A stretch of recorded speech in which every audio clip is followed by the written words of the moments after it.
Ma'am, we don't hand out painkillers to everyone who walks in here claiming chest pain.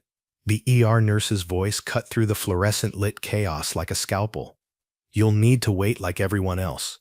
Dr. Jasmine Carter pressed her hand against her sternum, feeling her heart's irregular rhythm beneath her palm. The same hand that had saved 847 lives through open-heart surgery. The same hand now dismissed as belonging to a drug seeker. Have you ever been so underestimated that your life depended on someone seeing past their assumptions? The emergency, but what happened next, would change everything. The conference in Seattle had run late.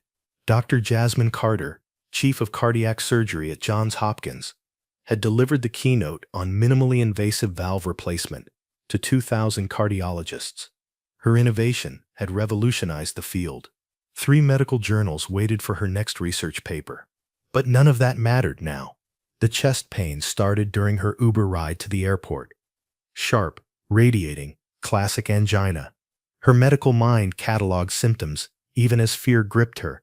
Substernal pressure, 710 intensity, radiating to left arm. Diaphoresis starting. St. Elizabeth Medical Center, please, she told the driver, her voice steady despite the growing tightness. Emergency entrance. The hospital emerged from Seattle's evening fog. A regional facility, not Johns Hopkins, but equipped enough for initial stabilization. She could be treated here, then transferred to a cardiac center if needed. That was the plan. But what happened next would change everything. The automatic doors of the ER whooshed open. Inside, typical organized chaos. A teenager with a skateboard injury. An elderly man on oxygen. A mother with a feverish child. The triage desk sat 15 feet ahead, staffed by Nurse Jennifer Walsh, a 12-year veteran with a reputation for knowing when patients were faking it. Jasmine approached slowly, one hand on her chest, the other clutching her designer handbag. She wore what she always wore for conferences: navy blazer, white blouse, simple gold jewelry, professional but understated. Her natural hair pulled back in a neat bun. "I need to be seen immediately," Jasmine said quietly, her medical training keeping her voice controlled. "I'm experiencing acute chest pain with radiation to my left arm. Onset 20 minutes ago." "I'm a physician, ma'am," Jennifer interrupted without looking up from her computer screen. "Everyone thinks their situation is an emergency. Sign in on the clipboard and have a seat." You won't believe what she did next. Jasmine felt the pain intensify. She knew these symptoms. She diagnosed them hundreds of times in her patients. This wasn't anxiety or heartburn. This was cardiac. "I understand protocols," Jasmine said, her voice strained but professional. "But I'm telling you as a physician that I'm experiencing symptoms consistent with acute coronary syndrome. I need an EKG immediately." And the physician? Jennifer finally looked up, her eyes scanning Jasmine from head to toe. The assessment took 3 seconds. Black woman, mid-30s, expensive bag, claiming medical emergency, insisting she's a doctor. The nurse had seen this before, or thought she had. "Ma'am, claiming to be a doctor doesn't mean you get to skip the line. We have actual medical emergencies here." The emphasis on actual landed like a punch. A young white man in gym clothes approached the desk. "Excuse me, I twisted my ankle playing basketball." "Right this way, sir," Jennifer said immediately, standing up. "Let's get you into a room and have someone look at that." Jasmine watched the interaction through a haze of increasing pain and disbelief. The man with a twisted ankle was being fast-tracked. She with cardiac symptoms was being dismissed. You won't believe what she did next. Jasmine pulled out her phone and opened her medical voice recorder, the same app she used for surgical notes. She started documenting everything: timestamps, symptoms, staff responses.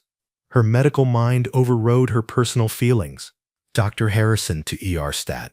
Dr. Harrison to ER stat." The overhead announcement crackled. Dr. Michael Harrison appeared from the back hallway, mid-40s. Confident stride, white coat billowing. He was reviewing a chart and hadn't looked up yet. "Jennifer, what do we have tonight?" he asked. "Quiet shift, doctor. Just the usual ankle sprains and someone claiming chest pain." The way Jennifer said claiming made it clear she didn't believe Jasmine. But the real shock was still coming. The dismissal escalates. That's when everything changed. "Excuse me, doctor," Jasmine interjected, stepping toward him. "I'm experiencing acute substernal chest pressure, 810 intensity now, with radiation to my left arm and jaw. I'm tachycardic and starting to feel nauseous. I'm a cardiac surgeon, and I'm telling you these are classic MI symptoms." Dr. Harrison finally looked at her. His expression shifted from professional to skeptical in an instant. "Ma'am, I appreciate your concern, but we can't provide prescription narcotics based on self-diagnosis. If you're truly experiencing cardiac symptoms, we'll evaluate you in due course." "I'm not asking for narcotics," Jasmine said, her voice tight with pain and frustration. "I'm asking for an EKG and cardiac enzymes. Basic cardiac workup. I can walk you through the diagnostic protocol." "I don't need a patient to walk me through protocols," Harrison interrupted, his tone hardening. "Jennifer, have her fill out the standard forms. We'll see her when a room opens up." Jasmine felt her heart rate climb. Stress response, layered on top of potential cardiac event. She pulled out her phone again, noting the time, 7:47 p.m. Time from arrival to medical assessment, 0 minutes. She knew the statistics. Black patients wait 40% longer for pain treatment in ERs. Black women's pain is systematically undertreated. But knowing statistics and experiencing them were different things, especially when your cardiac muscle might be dying. "Doctor, I need you to listen to me," Jasmine tried again, her medical authority pushing through despite the pain. "I am Dr. Jasmine Carter, Chief of Cardiac Surgery at Johns Hopkins. I perform 200 heart surgeries a year. When I tell you I'm having an MI, I'm not guessing. I'm diagnosing." Harrison's laugh was short and dismissive. "Johns Hopkins? Ma'am, I don't know what you're trying to accomplish here, but claiming to be a surgeon won't get you admitted faster. Now please, have a seat before I have to call security." That's when everything changed. Wait until you hear this part. The security threat did it. Something in Jasmine's analytical mind clicked. This wasn't just individual bias. This was systematic failure, and she was uniquely positioned to document it. She sat in the waiting room, phone in hand, recording everything. Around her, other patients noticed. A young black mother with a feverish toddler had been waiting 90 minutes. An elderly Latino man with obvious respiratory distress sat wheezing, ignored. But a white teenager with a cut finger got called back within 15 minutes. The pattern was undeniable. Jasmine's pain intensified. She knew the progression. If this was truly acute coronary syndrome, every minute mattered. The golden hour of cardiac care was ticking away while she sat in a waiting room, labeled a drug seeker. Her phone buzzed. A text from her surgical fellow back at Hopkins. "Dr. Carter, patient pre-op questions about tomorrow's valve replacement. Should I proceed with standard protocol?" She typed back with shaking hands. "Yes, standard protocol. If I'm not there, Dr. Rodriguez can cover." The possibility that she might not make it to tomorrow's surgery crystallized her situation. She was potentially dying, and no one would listen because of assumptions based on her appearance. 8:15 p.m. Still no assessment. Her symptoms worsened. Diaphoresis, nausea, pain. Now 9:10. "I need to see someone," she told the desk again, her voice weaker. "My symptoms are progressing." "Ma'am, you need to wait your turn," a different nurse snapped. "We have real emergencies." "Real emergencies." The young mother in the corner stood up. "Excuse me, but that lady's been saying she has heart problems for 30 minutes. Shouldn't someone at least check?" "Ma'am, we're assessing patients based on medical priority," Jennifer responded coldly. "Unless you're a doctor, please let us do our jobs." The woman sat down, intimidated into silence. But something had shifted. Other patients were watching now. A middle-aged white businessman pulled out his phone and started recording. "This doesn't seem right," he muttered to his wife. "She looks really sick. Wait until you hear this part." The crisis point. But what she did next was genius. 8:34 p.m. Jasmine felt the pain change. Not worse, different. The sharp angina shifted to a crushing pressure. Her medical mind recognized it immediately. The difference between ischemia and infarction, from heart muscle starving for oxygen to heart muscle actively dying. She stood up, approached the desk one more time. I need you to call a code. I'm having an MI, right now. Jennifer didn't even look up. Ma'am, if you can walk and talk, you're not having a heart attack. Please sit down, or I will call security. That's when Dr. Harrison emerged from the back, walking past with a coffee cup. He glanced at Jasmine, who was now visibly pale and sweating. Doctor, she said, her voice barely above a whisper. Inferior wall MI to elevation. I can feel it. He paused, actually looked at her for more than 2 seconds. Something in her medical terminology penetrated his assumptions. You're saying you're experiencing an ST elevation myocardial infarction? Yes, Jasmine gasped. Inferior wall. I need aspirin, nitro, and a cath lab on standby. Ma'am, you can't diagnose yourself.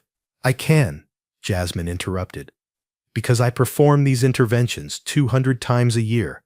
I know exactly what's happening in my heart right now. Harrison hesitated. For the first time, doubt crossed his face. Jennifer, maybe we should… Doctor, she's been cycling through symptoms for an hour, Jennifer interrupted. Classic drug-seeking behavior. She probably looked up MI symptoms on WebMD. But what she did next was genius. But Harrison pulled out his stethoscope. Let me just check. Jasmine handed him her phone. On the screen, her medical voice recordings played. Time 7:47 p.m. Substernal chest pressure. Onset 7:30 p.m. 7:10 intensity. Radiating to left arm. Patient is Dr. Jasmine Carter, age 38. No significant cardiac history, but family history positive for early MI. The recording continued, detailing every symptom with medical precision. Her voice was calm, professional. Exactly how a physician would document. Harrison's eyes widened. You actually recorded medical notes on yourself? I record all my cases, Jasmine said quietly, including this one. Don't miss this next detail. The next 60 seconds will shock you. Jennifer, get me an EKG machine. Now. But doctor, now. The EKG machine rolled in 90 seconds later. Harrison attached the leads with shaking hands, suddenly realizing the potential catastrophe unfolding. A 38-year-old woman, potentially dying, because his staff assumed she was drug-seeking. The machine beeped. The rhythm strip printed. Harrison's face went white. Oh my God, he whispered. ST elevation and leads UC 3 and AVF. Inferior wall MI. Active infarction. The ER exploded into action. Suddenly, Jasmine went from drug seeker to critical patient in seconds. Get me aspirin. 325 milligrams. Nitro sublingual. Someone call cardiology. Prep the cath lab. And get Dr. Richardson down here now. Nurses, who had ignored her for an hour now, swarmed around her. An IV line went in. Monitors started beeping. The systematic machinery of emergency medicine finally engaged. But Jasmine's analytical mind kept recording. Time from arrival to treatment, 47 minutes. Time from first symptom report to intervention, 47 minutes. Delay potentially fatal. Dr. Richardson, the hospital's interventional cardiologist, rushed in. What do we have? 38-year-old female. Active inferior wall STEMI. ST elevation in inferior leads. She's also the chief of cardiac surgery at Johns Hopkins, Jasmine interjected quietly. Her voice weak but clear. The entire ER froze. What? Richardson's eyes snapped to Jasmine's face. Jasmine reached into her blazer. The same blazer that had made staff assume she couldn't afford legitimate health care. She pulled out her hospital ID badge. Dr. Jasmine Marie Carter, MD, FACS, Chief, Cardiac Surgery Division, Johns Hopkins Hospitals, Hospital, Gordon. License, MD 47382. The badge had her photo, her credentials, and a QR code that linked to her hospital profile. 847 successful cardiac surgeries, Zero mortality rate in the past 3 years. Author of 23 peer-reviewed papers. Keynote speaker at 15 international conferences. Richardson scanned the QR code with trembling hands, his phone screen filled with Jasmine's credentials. "Oh my God," he breathed. "You're the Dr. Carter. The valve innovation paper. The minimally invasive protocol. I've been following your research for 3 years. The next 60 seconds will shock you. The revelation and reckoning." But she wasn't finished yet. "Get her to the cath lab now," Richardson ordered, his voice sharp with urgency and horror. "And someone get Dr. Morrison from administration, immediately." As they wheeled Jasmine toward the cath lab, she maintained perfect clinical composure. "Dr. Richardson, I'll need you to document everything that happened from the moment I arrived. Timestamps, staff interactions, denial of care, all of it." "Dr. Carter, you should focus on—" "I am focusing," Jasmine said firmly. "I'm focusing on making sure this never happens to another patient who doesn't have my credentials to prove their legitimacy." The cath lab procedure took 47 minutes.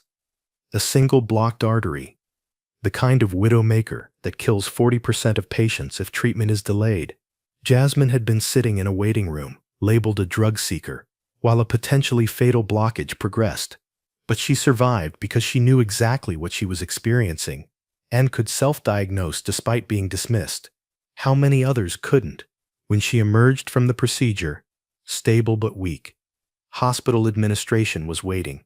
Dr. Helen Morrison, medical director, stood beside a hospital attorney and the chief nursing officer. "Dr. Carter," Morrison began, her face pale, "I cannot begin to express our apologies for what happened tonight. This is completely unacceptable." Jasmine sat up slightly in her recovery bed. "Dr. Morrison, what happened tonight happens every day in emergency rooms across America. The only difference is that I had the credentials to prove I wasn't lying. But I shouldn't have needed those credentials to receive appropriate cardiac care." She pulled out her phone, still recording. "I have documented everything. Every time I was dismissed. Every time my symptoms were questioned. Every patient who came in after me but was treated first. All of it with timestamps and staff names." The hospital attorney shifted nervously. "Dr. Carter, perhaps we should discuss." "We should discuss systematic change," Jasmine interrupted. "Not legal settlements. Not NDAs. Actual change in how this hospital treats patients of color, presenting with medical emergencies." Morrison nodded slowly. "What did you have in mind?" But she wasn't finished yet. What happened next changed healthcare forever. Over the next 48 hours, as Jasmine recovered in the cardiac unit, she did what she did best. She built a case. Using her own experience as a catalyst, she compiled data on the hospital's ER treatment patterns. With permission from Dr. Morrison, who was horrified by the implications, she accessed 5 years of emergency room records. The statistics were devastating.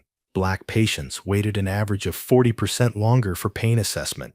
Cardiac symptoms in Black women were 60% more likely to be initially attributed to anxiety or drug seeking. White patients with identical symptoms received aspirin and EKG within 15 minutes. Black patients averaged 47 minutes. Her own case was just one data point in a systematic pattern.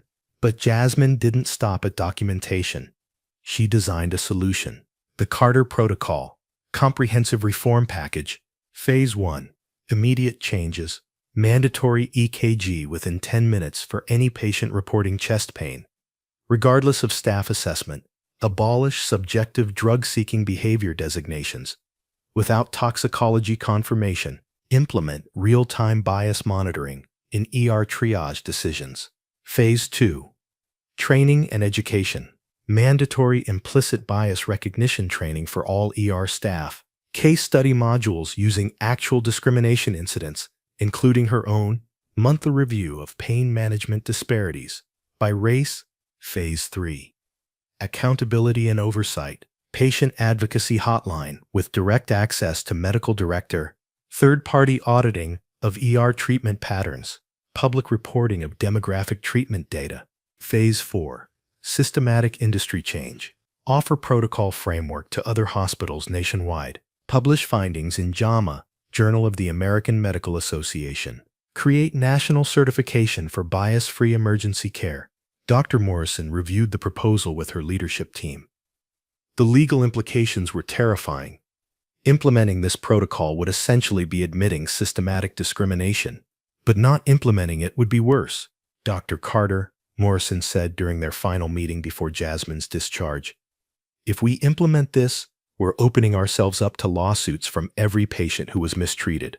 You're already open to those lawsuits, Jasmine replied calmly. The data exists. The patterns are undeniable. The only question is whether you want to be the first hospital to fix it or the last hospital to get sued for it. The choice was clear. What happened next changed healthcare forever. The transformation 6 months later. The American College of Emergency Physicians Conference in Chicago. 3,000 ER doctors, nurses, and administrators gathered to discuss best practices. The keynote speaker wasn't the scheduled trauma surgeon. The leadership had made a last-minute change. Dr. Jasmine Carter walked onto the stage, not in a navy blazer this time, but in full surgical scrubs with her Johns Hopkins credentials embroidered clearly. Behind her, a massive screen displayed her presentation title, The Carter Protocol, Eliminating Racial Bias in Emergency Cardiac Care. 6 months ago, she began, her voice carrying across the silent auditorium. I had a heart attack. I told ER staff I was experiencing classic MI symptoms. They called me a drug seeker. For 47 minutes, I sat in a waiting room while my heart muscle died, because my credentials weren't visible and my symptoms weren't believed. The room was completely silent. I survived because I'm a cardiac surgeon who could self-diagnose, but I shouldn't have needed a medical degree to receive appropriate emergency care, and neither should the black mother who waited 90 minutes with her feverish child, or the Latino man with respiratory distress who was ignored, or the countless others whose pain is systematically dismissed based on the color of their skin. She clicked to the next slide. Statistical data showing treatment disparities. This isn't about individual bad actors. It's about systematic bias built into our protocols. It's about training that teaches medical professionals to look for drug-seeking behavior, using criteria that disproportionately flag patients of color. It's about a system where being believed depends on proving you're worthy. Another click. The Carter Protocol Framework. St. Elizabeth Medical Center has implemented comprehensive reforms. In 6 months, we've seen 84% reduction in treatment time disparity, 0 incidents of pain assessment denial based on subjective drug-seeking criteria, 94% patient satisfaction increase among Black and Latino patients, measurable improvement in cardiac care outcomes. She paused, letting the numbers sink in. But more importantly, we've created a model that works. 27 hospitals across 34 states have requested implementation guidance. The Carter Protocol is becoming standard care. The presentation continued for 45 minutes, detailing every aspect of the reform. The implicit bias training modules, the real-time monitoring systems, the patient advocacy structures. But Jasmine ended with something personal. Nurse Jennifer Walsh, who first dismissed me, didn't get fired. She got trained. She's now the lead trainer for bias recognition in ER settings. Dr. Harrison, who threatened to call security on me, leads our monthly disparity review sessions. They didn't lose their jobs. They learned how bias operates even in well-intentioned professionals. Final slide. A photo of Jasmine in the ER, taken during her implementation tour. Standing beside her, Nurse Jennifer and Dr. Harrison, wearing lanyards that said Carter Protocol Certified. This isn't about punishment. It's about transformation. Because the goal isn't revenge. It's ensuring that no patient ever has to prove they deserve medical care. The auditorium erupted in standing ovation. But Jasmine held up her hand. Before you applaud, I want you to do something. Pull out your phones. Open your hospital's ER data. Look at treatment times by race. Look at pain medication administration patterns. Look at who gets believed and who gets questioned. 3,000 medical professionals did exactly that. If you see disparities, and you will, you have a choice. You can ignore them and hope no one notices, or you can implement systematic change. The Carter Protocol Framework is available free of charge to any hospital committed to equity. She clicked to her final slide. Contact information, research links, and implementation guides. 6 months ago, I almost died because of systematic bias, but I'm using that experience to save lives. The question is, will you? The ripple effect. 18 months post-implementation, the Journal of the American Medical Association published Jasmine's comprehensive study, Eliminating Racial Disparities in Emergency Cardiac Care, the Carter Protocol and its National Impact. Key findings. 412 hospitals nationwide had implemented the full protocol. Treatment time disparities reduced by an average of 73%. Cardiac mortality rates among Black patients decreased 31% in participating hospital. Zero increase in narcotic prescriptions, disproving concerns that bias reduction would enable drug seeking. But the numbers only told part of the story.